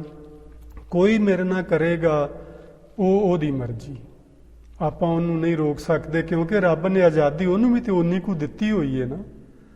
ਉਹਨੂੰ ਅਸੀਂ ਕੁਝ ਨਹੀਂ ਕਹਿ ਸਕਦੇ, ਕਿਸੇ ਨੂੰ ਅਸੀਂ ਨਹੀਂ ਬਦਲ ਸਕਦੇ, ਕਿਸੇ ਦੀ ਸੋਚ ਵਿਚਾਰਧਾਰਾ ਨੂੰ ਅਸੀਂ ਤਬਦੀਲ ਨਹੀਂ ਕਰ ਸਕਦੇ। ਲੇਕਿਨ ਅਸੀਂ ਇੱਕ ਕੰਮ ਕਰ ਸਕਦੇ ਹਾਂ, ਆਪਣੇ ਆਪ ਨੂੰ ਤਬਦੀਲ ਕਰ ਸਕਦੇ ਹਾਂ। ਬਸ ਆਪਾਂ ਆਪਣੇ ਆਪ ਨੂੰ ਕਰੀਏ। ਹੁਣ ਭਗਤ ਜੀ ਨੇ ਨਾ ਉਹਦੇ 'ਚ 2-3 ਉਦਾਹਰਨਾਂ ਲਈਆਂ। ਇੱਕ ਉਦਾਹਰਨ ਮੈਂ ਸਾਂਝੀ ਕਰਨਾ ਚਾਹਾਂਗਾ। ਨਰਪਤ ਏਕ ਸਿੰਘਾਸਣ ਸੋਇਆ, ਸੁਪਨੇ ਭਇਆ ਭਿਖਾਰੀ। ਜਿਵੇਂ ਕੋਈ ਰਾਜਾ ਆਪਣੇ ਸਿੰਘਾਸਣ ਤੇ ਆਖ ਲਓ, ਆਸਣ ਤੇ ਆਖ ਲਓ, ਸੌਂ ਗਿਆ ਤੇ ਸੁਪਨਾ ਆਇਆ ਤੇ ਉਹ ਭਿਖਾਰੀ ਬਣ ਗਿਆ। ਕਿੰਨਾ ਦੁਖੀ ਹੋਇਆ ਹੋਵੇਗਾ। ਸੋਚਦਾ ਹੋਵੇਗਾ ਵੀ ਇੰਨੀ ਜ਼ਿੰਦਗੀ ਮੇਰੀ ਰਾਜ ਭਾਗ ਮੈਂ ਕਰਦਿਆਂ ਗੁਜ਼ਾਰੀ ਹੈ ਤੇ ਆਹ ਮੇਰੇ ਨਾਲ ਕੀ ਹੋ ਗਿਆ, ਮੈਂ ਭਿਖਾਰੀ ਬਣ ਗਿਆ ਹੁਣ। ਪਰ ਲੇਕਿਨ ਉਹ ਸੁਪਨਾ ਝੂਠਾ ਹੁੰਦਾ, ਸੱਚਾ ਨਹੀਂ ਹੁੰਦਾ। ਇਹ ਵੀ ਇੱਕ ਭਰਮ ਸੀ। ਸੁਪਨੇ ਦੇ ਵਿੱਚ ਇੱਕ ਭਰਮ ਸੀ ਕਿ ਮੈਂ ਭਿਖਾਰੀ ਹੋ ਗਿਆ, ਹੈ ਨਾ। ਵੈਸੇ ਜਿਹੜਾ ਰਾਜਾ ਹੋਣਾ ਹੈ, ਇਹ ਵੀ ਇੱਕ ਭਰਮ ਹੀ ਹੈ। ਇਹ ਜਾਗਦੀਆਂ ਅੱਖਾਂ ਦਾ ਸੁਪਨਾ, ਉਹ ਸੁੱਤੀਆਂ ਅੱਖਾਂ ਦਾ ਸੁਪਨਾ ਸੀ। ਗੱਲ ਇੰਨੀ ਕੀ ਹੈ। ਜਿੱਦਣ ਆਹ ਗੱਲ ਸਮਝ ਆ ਗਈ, ਨਾ ਕੋਈ ਰਾਜਾ ਰਹੇਗਾ, ਨਾ ਕੋਈ ਭਿਖਾਰੀ ਰਹੇਗਾ, ਅਸੀਂ ਸਾਰੇ ਇੱਕੋ ਜਿਹੇ ਹੋ ਜਾਵਾਂਗੇ। ਬਸ ਆਹੋ ਹੀ ਗੱਲਾਂ ਗੁਰਮਤਿ ਸਾਨੂੰ ਸਮਝਾ ਰਹੀ ਹੈ, ਜਿਹੜੀਆਂ ਅਸੀਂ ਸਮਝੀਆਂ ਹੀ ਨਹੀਂ ਹਨ। ਪੜ੍ਹ ਛੱਡਿਆ ਸੁਖਮਣੀ ਪਤਾ ਨਹੀਂ ਕਿੰਨੀ ਵਾਰੀ, ਹਜ਼ਾਰਾਂ ਵਾਰੀ। ਹੁਣ ਇਹ ਜਿੱਦਣ ਗੱਲਾਂ ਸਮਝ ਆ ਗਈਆਂ ਸਾਡੇ ਕਿ ਸੁੱਤਾ ਹੋਇਆ ਰਾਜਾ ਸੁਪਨੇ ਵਿੱਚ ਭਿਖਾਰੀ ਬਣਿਆ ਤੇ ਦੁਖੀ ਹੁੰਦਾ ਹੈ, ਉਹ ਅੱਖਾਂ ਬੰਦ ਦਾ ਸੁਪਨਾ ਹੈ। ਰਾਜਾ ਹੋ ਕੇ ਉਹ ਸੁੱਖ ਮਾਣ ਰਿਹਾ, ਹੰਕਾਰ ਕਰ ਰਿਹਾ, ਲੋਕਾਂ ਦੇ ਸਿਰ ਤੇ ਡੰਡਾ ਰੱਖ ਕੇ ਬੈਠਾ ਹੈ, ਉਹ ਖੁੱਲੀਆਂ ਅੱਖਾਂ ਦਾ ਸੁਪਨਾ ਹੈ। ਜਿੱਦਣ ਇਹ ਸਮਝ ਆ ਗਈ, ਨਾ ਉਹ ਖੁੱਲੀਆਂ ਅੱਖਾਂ ਦਾ ਸੁਪਨੇ 'ਚ ਕਿਸੇ ਨੂੰ ਤੰਗ ਕਰੇਗਾ ਤੇ ਨਾ ਬੰਦ ਅੱਖਾਂ ਦੇ ਸੁਪਨੇ ਵਿੱਚ ਉਹ ਦੁਖੀ ਹੋਏਗਾ। ਇਹ ਲਾਭ ਹੈ ਸਾਨੂੰ ਗੁਰਬਾਣੀ ਪੜ੍ਹਨ ਦਾ। ਨਰਪਤ ਏਕ ਸਿੰਘਾਸਨ ਸੋਇਆ, ਸੁਪਨੇ ਭਇਆ ਭਿਖਾਰੀ, ਅਛਤ ਰਾਜ ਵਿਛੜੈ ਦੁੱਖ ਪਾਇਆ, ਸੋ ਗਤ ਭਈ ਹਮਾਰੀ। ਆਹ ਗੱਲ ਜੇ, ਜਿਵੇਂ ਰਾਜ ਦੇ ਹੁੰਦਿਆਂ ਸੁਣਦਿਆਂ ਰਾਜਾ ਦੁਖੀ ਹੋ ਰਿਹਾ, ਭਿਖਾਰੀ ਸੁਪਨੇ ਵਿੱਚ ਬਣਿਆ ਹੋਇਆ ਹੈ, ਸੋ ਗਤ ਭਈ ਹਮਾਰੀ, ਅਸੀਂ ਜਾਗਦੀਆਂ ਖੁੱਲੀਆਂ ਅੱਖਾਂ ਦਾ ਸੁਪਨਾ ਵੇਖ ਕੇ ਭਿਖਾਰੀ ਬਣੇ ਹੋਏ ਆ। ਲਓ ਹੁਣ ਤੇ ਮੰਗਣ ਦੀ ਤਸੱਲੀ ਹੋ ਜਾਣੀ ਚਾਹੀਦੀ ਤੁਹਾਡੀ, ਕਿ ਨਹੀਂ ਅਜੇ? ਅਸੀਂ ਭਿਖਾਰੀ ਨਾ ਬਣੀਏ। ਅਸੀਂ ਰੱਬ ਦੇ ਪੁੱਤਰ ਹਾਂ, ਅਸੀਂ ਰਾਜੇ ਹਾਂ, ਸੱਚੀ ਰਾਜੇ ਹਾਂ। ਅਸੀਂ ਜੇ ਰੱਬ ਦੇ ਪੁੱਤਰ ਆਪਣੇ ਆਪ ਨੂੰ ਜਿਸ ਦਿਨ ਸਮਝ ਲਿਆ, ਜਿਸ ਦਿਨ ਮੰਨ ਲਿਆ ਕਿ ਅਸੀਂ ਪ੍ਰਮਾਤਮਾ ਦੇ ਬੱਚੇ ਹਾਂ, ਪਰਮਾਤਮਾ ਕੋਟ ਬ੍ਰਹਿਮੰਡ ਕੋ ਠਾਕੁਰ ਸੁਆਮੀ, ਮੇਰਾ ਪਿਓ ਤੇ ਕਰੋੜਾਂ ਬ੍ਰਹਿਮੰਡਾਂ ਦਾ ਮਾਲਕ ਹੈ, ਮੈਂ ਇੰਨੇ ਕੁ ਜ਼ਮੀਨ ਦੇ ਟੁਕੜੇ ਬਦਲੇ ਲੋਕਾਂ ਨਾਲ ਪਿਆ ਲੜਦਾ, ਲੜਾਈਆਂ ਮੁੱਕ ਨਹੀਂ ਜਾਣਗੀਆਂ, ਮੰਗਣਾ ਖਤਮ ਨਹੀਂ ਹੋ ਜਾਏਗਾ, ਭਾਵੇਂ ਗਲ ਦੇ ਕੱਪੜੇ ਫਟੇ ਹੀ ਕਿਉਂ ਨਾ ਹੋਣ, ਜੰਗਲ ਵਿੱਚ ਕੁੱਲੀ ਪਾ ਕੇ ਬੈਠਾ ਕਿਉਂ ਨਾ ਬੰਦਾ ਹੋਵੇ। ਕਿੰਨਾ ਆਨੰਦ ਹੋਏਗਾ ਜ਼ਿੰਦਗੀ ਦਾ, ਕਿੰਨਾ ਸੁੱਖ ਤੇ ਕਿੰਨੀ ਖੁਸ਼ੀ ਹੋਏਗੀ ਜਿਸ ਦਿਨ ਆਹ ਅਵਸਥਾ ਸਾਨੂੰ ਰੱਬ ਜੀ ਬਖਸ਼ ਦੇਣਗੇ ਕਿ ਮੈਂ ਤੇ ਉਸ ਮਾਲਕ ਦਾ ਪੁੱਤਰ ਹਾਂ, ਰੱਬ ਦਾ ਬੱਚਾ ਹਾਂ, ਮੈਂ ਰਾਜਿਆਂ ਦਾ ਰਾਜਾ ਹਾਂ, ਮੈਂ ਕੋਈ ਭਿਖਾਰੀ ਨਹੀਂ ਹਾਂ। ਬਸ ਉਸ ਦਿਨ ਅਸੀਂ ਭਰਮ ਵਿੱਚੋਂ ਨਿਕਲ ਜਾਵਾਂਗੇ। ਆਹ ਸਾਨੂੰ ਭਰਮ ਬਣਿਆ ਹੋਇਆ। ਅਛਤ ਰਾਜ ਵਿਛੜ ਦੁੱਖ ਪਾਇਆ, ਰਾਜ ਦੇ ਹੁੰਦਿਆਂ ਰਾਜ ਤੋਂ ਵਿਛੜ ਕੇ ਸੁਪਨੇ ਵਿੱਚ ਜਿਵੇਂ ਉਹਨੇ ਦੁੱਖ ਪਾਇਆ, ਸੋ ਗਤ ਭਈ ਹਮਾਰੀ। ਇਹ ਹੈ ਸਾਡਾ ਭਰਮ, ਇਹ ਹੈ ਸਾਡਾ ਭੁਲੇਖਾ। ਸੋ ਆਓ ਇਹਨਾਂ ਭੁਲੇਖਿਆਂ ਚੋਂ ਨਿਕਲੀਏ। ਭਰਮੇ ਭੂਲਾ ਦਹਿ ਦਸਤਾਵੈ, ਭਰਮਾਂ ਵਿੱਚ ਪਏ ਹੋਏ ਅਸੀਂ ਦਸਾਂ ਦਿਸ਼ਾਵਾਂ ਵਿੱਚ ਭਟਕਦੇ ਫਿਰਦੇ ਹਾਂ, ਹੋਰ ਕੋਈ ਕਾਰਨ ਨਹੀਂ ਸਾਡੀ ਭਟਕਣਾ ਦਾ। ਅਖੀਰ ਵਿੱਚ ਗੁਰੂ ਜੀ ਨੇ ਆਖਿਆ, ਕਰ ਕਿਰਪਾ ਜਿਸ ਆਪਣੀ ਭਗਤ ਦੇ। ਕਿਰਪਾ ਕਰਕੇ ਅਕਾਲ ਪੁਰਖ ਵਾਹਿਗੁਰੂ ਪਰਮਾਤਮਾ ਰਾਮ ਰਹੀਮ ਅੱਲਾ ਖੁਦਾ ਜਿਸ ਨੂੰ ਆਪਣੀ ਭਗਤੀ ਵਿੱਚ ਲਾ ਲਵੇ।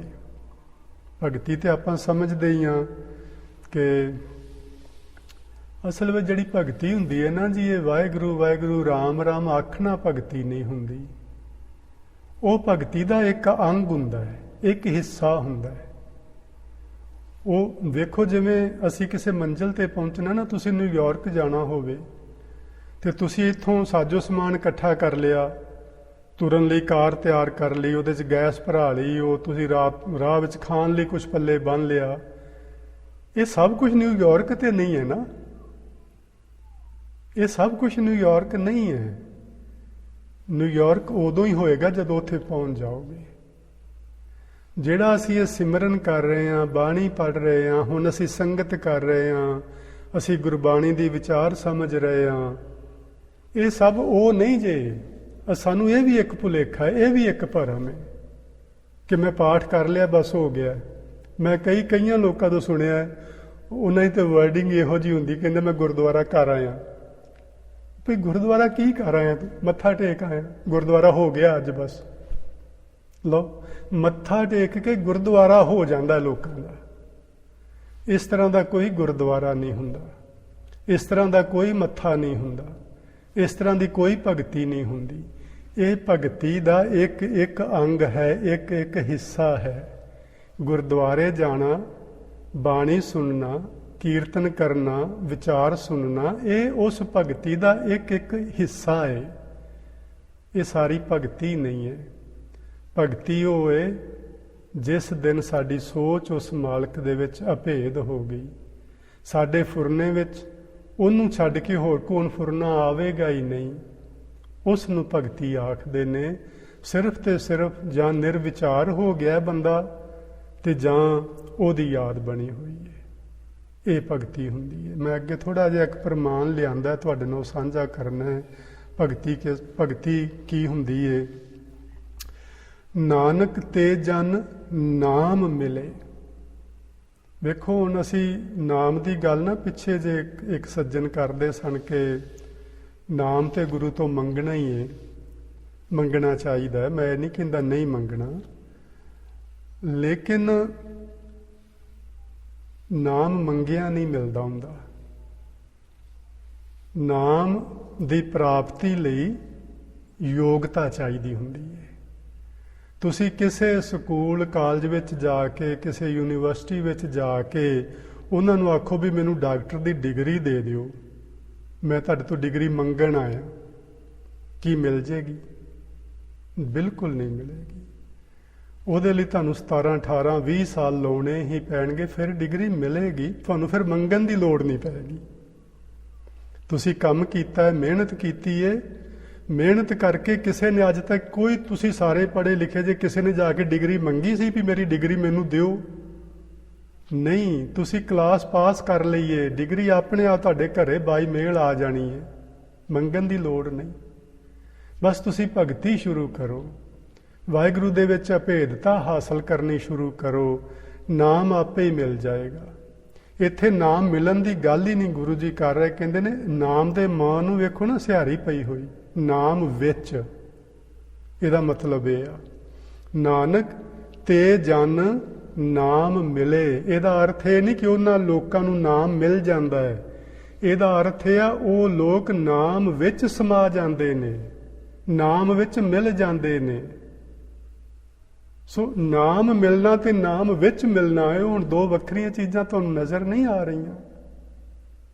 ਨਾਮ ਦੇ ਵਿੱਚ ਮਿਲਣਾ ਹੈ ਇਨਸਾਨ ਨੇ, ਇਸ ਨੂੰ ਭਗਤੀ ਆਖਦੇ ਜੇ। ਗੁਰਮਤਿ ਦੀ ਇਹ ਭਗਤੀ ਹੈ। ਜਿਸ ਦਿਨ ਵਾਹਿਗੁਰੂ ਜੀ ਕਿਰਪਾ ਕਰਕੇ ਆਪਣੀ ਭਗਤੀ ਵਿੱਚ ਲਾ ਲੈਂਦੇ ਨੇ ਕਿਸੇ ਮਨੁੱਖ ਨੂੰ।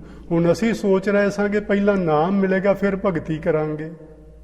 ਹੁਣ ਇੱਥੇ ਵੇਖੋ ਨਾ, ਤੁਸੀਂ ਆਪ ਸਮਝੋ ਇਸ ਗੱਲ ਨੂੰ। ਕਰ ਕਿਰਪਾ ਜਿਸ ਆਪਣੀ ਭਗਤੀ ਦੇ, ਜਿਸ ਕਿਸੇ ਵਿਅਕਤੀ ਨੂੰ ਪਰਮਾਤਮਾ ਆਪਣੀ ਭਗਤੀ ਦੇ ਦੇਵੇ, ਨਾਨਕ ਤੇ ਜਨ ਨਾਮ ਮਿਲੇ, ਉਹ ਮਨੁੱਖ ਨਾਮ ਵਿੱਚ ਮਿਲ ਜਾਂਦਾ ਹੈ, ਨਾਮ ਵਿੱਚ ਲੀਨ ਹੋ ਜਾਂਦਾ ਹੈ, ਨਾਮ ਵਿੱਚ ਸਮਾ ਜਾਂਦਾ ਹੈ। ਇਹਦਾ ਮਤਲਬ ਕੀ ਹੈ? ਨਾਮ ਹੈ ਪਰਮਾਤਮਾ। ਨਾਮ ਕਿਸੇ ਬੰਦੇ ਤੋਂ ਨਹੀਂ ਜੇ ਮਿਲਣਾ। ਨਾਮ ਤੇ ਪਰਮਾਤਮਾ ਨੇ ਕਿਰਪਾ ਕਰਕੇ ਜਦੋਂ ਸਾਡੀ ਸੁਰਤ ਉਹਦੇ ਵਿੱਚ ਲੀਨ ਹੋ ਗਈ ਤੇ ਤੁਸੀਂ ਨਾਮ ਵਿੱਚ ਸਮਾ ਗਏ। ਇਸ ਨੂੰ ਕਹਿੰਦੇ ਨੇ ਨਾਮ ਦਾ ਮਿਲਣਾ। ਜਦੋਂ ਤੁਹਾਨੂੰ ਰੱਬ ਜੀ ਮਿਲ ਪੈਂਦੇ ਨੇ, ਜਦੋਂ ਤੁਸੀਂ ਰੱਬ ਜੀ ਦੇ ਵਿੱਚ ਲੀਨ ਹੋ ਜਾਂਦੇ ਹੋ, ਤੁਹਾਡਾ ਆਪਣਾ ਆਪਾ ਖਤਮ ਹੋ ਜਾਂਦਾ ਹੈ।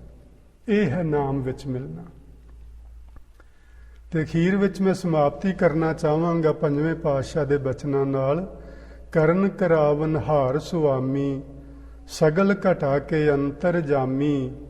ਪਰਮਾਤਮਾ ਸਾਰਿਆਂ ਦੇ ਅੰਦਰ ਦੀ ਜਾਣਨ ਵਾਲਾ, ਮੇਰੀ ਵੀ ਤੇ ਤੁਹਾਡੀ ਵੀ। ਸਭ ਕੁਛ ਕਰਨ ਕਾਰਨ ਹਾਰੇ ਮਾਲਕ ਸਭਨਾਂ ਦਾ। ਕਰ ਕਿਰਪਾ ਜਿਸ ਭਗਤੀ ਲਾਵੋ, ਜਨਮ ਪਦਾਰਥ ਸੋ ਜਿਨਾ।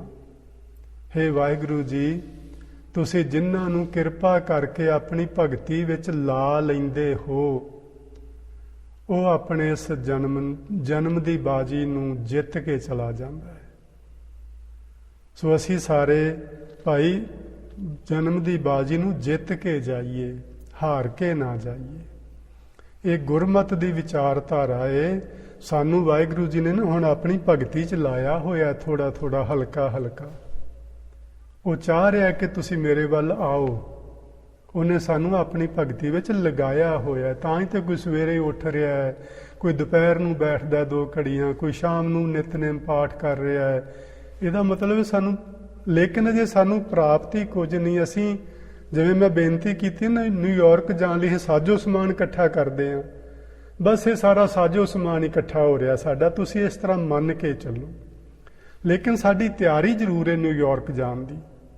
ਬਸ ਇਹ ਤਿਆਰੀ ਨਾ ਛੱਡਿਆ ਜੇ, ਤਿਆਰੀ ਆਪਣੀ ਬਣਾਈ ਰੱਖਿਆ ਜੇ। ਇਹ ਸਾਜੋ ਸਮਾਨ ਇਕੱਠਾ ਕਰਦੇ ਰਹੋ, ਸੰਗਤ ਵੱਧ ਤੋਂ ਵੱਧ ਕਰੋ, ਬਾਣੀ ਪੜੋ, ਪਿਆਰ ਨਾਲ ਉਹਨੂੰ ਸਮਝੋ। ਰੱਬ ਜੀ ਦੇ ਆਹ ਜਿਹੜੇ ਨਾ, ਵੇਖੋ ਇਹ ਜਿਹੜੇ ਗੁਰੂਆਂ ਨੇ ਸਾਨੂੰ ਬਚਨ ਸਮਝਾਏ ਨੇ, ਇਹ ਬਚਨ ਸਾਨੂੰ ਸਿੱਧੇ ਰੱਬ ਨਾਲ ਹੀ ਜੋੜਦੇ ਨੇ। ਹੋਰ ਕਿਸੇ ਪਾਸੇ ਕੋਈ ਭਰਮ ਭੁਲੇਖਾ ਰਹਿਣ ਹੀ ਨਹੀਂ ਦਿੰਦੇ ਗੁਰੂ ਜੀ। ਸੋ ਇਹ ਬਚਨਾਂ ਦੇ ਨੂੰ ਅਸੀਂ ਜੀਵਨ ਵਿੱਚ ਅਪਣਾਈਏ ਤੇ ਅਸੀਂ ਸਾਰੇ ਉਹਦੀ ਭਗਤੀ 'ਚ ਲੱਗੇ ਹੋਏ ਹਾਂ। ਹੋਰ ਤਕੜੇ ਹੋਵੋ, ਹੋਰ ਹਿੰਮਤ ਜੁਟਾਵੋ, ਹੋਰ ਉਦਮ ਕਰੀਏ, ਮੈਂ ਵੀ ਤੁਸੀਂ ਵੀ, ਤੇ ਉਹਦੀ ਭਗਤੀ ਵਿੱਚ ਆਪਣੀ ਸੁਰਤ ਨੂੰ ਜੋੜੀਏ। ਜਿਵੇਂ ਜਿਵੇਂ ਸਾਡੀ ਸੁਰਤ ਉਸ ਮਾਲਕ ਨਾਲ ਜੁੜਦੀ ਜਾਏਗੀ, ਤਿਵੇਂ ਤਿਵੇਂ ਅਸੀਂ ਨਾਮ ਵਿੱਚ ਲੀਨ ਹੁੰਦੇ ਜਾਵਾਂਗੇ। ਜਿਵੇਂ ਜਿਵੇਂ ਨਾਮ ਵਿੱਚ, ਹੁਣ ਤੁਸੀਂ ਵੇਖਿਆ ਨਾ, ਜਿਵੇਂ ਨਮਕ ਦੀ ਇੰਨੀ ਕੁ ਡਲੀ ਅਸੀਂ ਪਾਣੀ ਵਿੱਚ ਰੱਖ ਦਈਏ, ਇੱਕਦਮ ਨਹੀਂ ਉਹ ਸਾਰੀ ਉਹਦੇ 'ਚ ਲੀਨ ਹੋ ਜਾਂਦੀ, ਟਾਈਮ ਲੱਗਦਾ ਹੈ। ਲੇਕਿਨ ਇੱਕ ਵਕਤ ਆਉਂਦਾ ਹੈ ਕਿ ਤੁਸੀਂ ਲੂਣ ਲੱਭਣ ਜਾਓ, ਉੱਥੇ ਹੁੰਦਾ ਹੀ ਨਹੀਂ। ਕਿੱਥੇ ਗਿਆ ਭਾਈ? ਬਸ ਲੀਨ ਹੋ ਗਿਆ। ਬਸ ਇੰਨੀ ਕੀ ਗੱਲ ਹੈ। ਤੁਸੀਂ ਹੁਣ ਭਗਤੀ ਕਰਦੇ ਜਾਓ, ਲੱਗੇ ਰਹੋ, ਤਕੜੇ ਹੋ ਕੇ ਨਾਮ ਸਿਮਰਨ, ਸ਼ਬਦ ਦਾ ਅਭਿਆਸ, ਚੁੱਪ ਕਰਕੇ ਬੈਠਣਾ, ਗੁਰਦੁਆਰੇ ਜਾਣਾ, ਮੱਥਾ ਟੇਕਣਾ, ਧਰਮ ਦੇ ਕਾਰਜ ਕਰਨੇ, ਸੇਵਾ ਕਰਨੀ, ਇਹ ਸਭ ਤਕੜੇ ਹੋ ਕੇ ਕਰੋ। ਲੇਕਿਨ ਇਹ ਸਾਰਾ ਭਗਤੀ ਨਹੀਂ ਹੈ, ਭਗਤੀ ਦਾ ਇੱਕ ਇੱਕ ਹਿੱਸਾ ਹੈ। ਜਦੋਂ ਭਗਤੀ ਵਿੱਚ ਲਾ ਲਿਆ ਰੱਬ ਜੀ ਨੇ, ਬਸ ਸਮਝ ਲੈਣਾ ਇਹ ਜਿਹੜੀ ਲੂਣ ਦੀ ਟੁਕੜੀ ਹੈ ਨਾ, ਇਹ ਖੁਰ ਜਾਏਗੀ ਉਹਦੇ ਵਿੱਚ। ਫਿਰ ਤੂੰ ਕਰਤਾ ਤੂੰ ਹੁਆ, ਮੁਝ ਮੇਂ ਰਹਾ ਨਾ ਹੂੰ, ਜਬ ਆਪਾ ਪਰ ਕਾ ਮਿਟ ਗਿਆ, ਜਤ ਦੇਖੋ ਤਤ ਤੂੰ। ਫਿਰ ਰੱਬ ਨੂੰ ਲੱਭਣ ਦੀ ਲੋੜ ਨਹੀਂ। ਫਿਰ ਤੇ ਭਗਤ ਜੀ ਆਖਦੇ ਨੇ, ਮੈਂ ਜਿੱਧਰ ਵੇਖਦਾ ਮੈਨੂੰ ਦਿਸਦਾ ਹੀ ਰੱਬ, ਹੋਰ ਕੋਈ ਦਿਸਦਾ ਹੀ ਨਹੀਂ। ਬਸ ਆ ਵਿਚਾਰਧਾਰਾ ਹੈ ਗੁਰਮਤਿ ਦੀ, ਆਪਾਂ ਇਸ ਨੂੰ ਅਪਣਾਈਏ। ਸੋ ਅੱਜ ਦੀ ਵਿਚਾਰ ਮੈਂ ਇੱਥੇ ਹੀ ਸਮਾਪਤ ਕਰਦਾ। ਅਗਲੇ ਬੁੱਧਵਾਰ ਜੇ ਵਾਹਿਗੁਰੂ ਜੀ ਨੇ ਸਮਾਂ ਦਿੱਤਾ, ਜਿਉਂਦੇ ਰਹੇ, ਸਭ ਠੀਕ ਰਿਹਾ, ਤੇ ਆਪਾਂ ਬੰਦ ਨੰਬਰ 4 ਜਿਹੜਾ ਹੈ ਉਹਨੂੰ ਸਮਝਣ ਦੀ ਕੋਸ਼ਿਸ਼ ਕਰਾਂਗੇ। ਸੋ ਕਰਨ ਕਰਾਵਨ ਹਾਰ ਸੁਆਮੀ, ਬਸ ਉਹ ਮਾਲਕ ਸਭ ਕੁਝ ਕਰਨ ਕਰਾਉਣ ਵਾਲਾ ਜੇ ਭਾਈ। ਉਹਦੀ ਬਾਂਹ ਫੜ ਲਓ, ਉਹਦਾ ਪੱਲਾ ਫੜ ਲਓ, ਉਹਨੂੰ ਆਪਣਾ ਪੱਲਾ ਫੜਾ ਲਓ, ਜਿਵੇਂ ਵੀ ਜੋ ਕਰਨਾ ਚਾਹੁੰਦੇ ਕਰ ਲਓ, ਪਰ ਕਰ ਲਿਆ ਜੇ। ਹੁਣ ਆਪਾਂ ਰਹਿ ਨਾ ਜਾਈਏ, ਤਕੜੇ ਹੋ ਜਾਓ, ਹਿੰਮਤ ਕਰੋ। ਇੰਨੇ ਸ਼ਬਦਾਂ ਨਾਲ ਹੋਈਆਂ ਭੁੱਲਾਂ ਦੀ ਖਿਮਾ ਪਿਆਰ ਨਾਲ ਆਖੋ ਜੀ। ਵਾਹਿਗੁਰੂ ਜੀ ਕਾ ਖਾਲਸਾ, ਵਾਹਿਗੁਰੂ ਜੀ ਕੀ ਫਤਿਹ।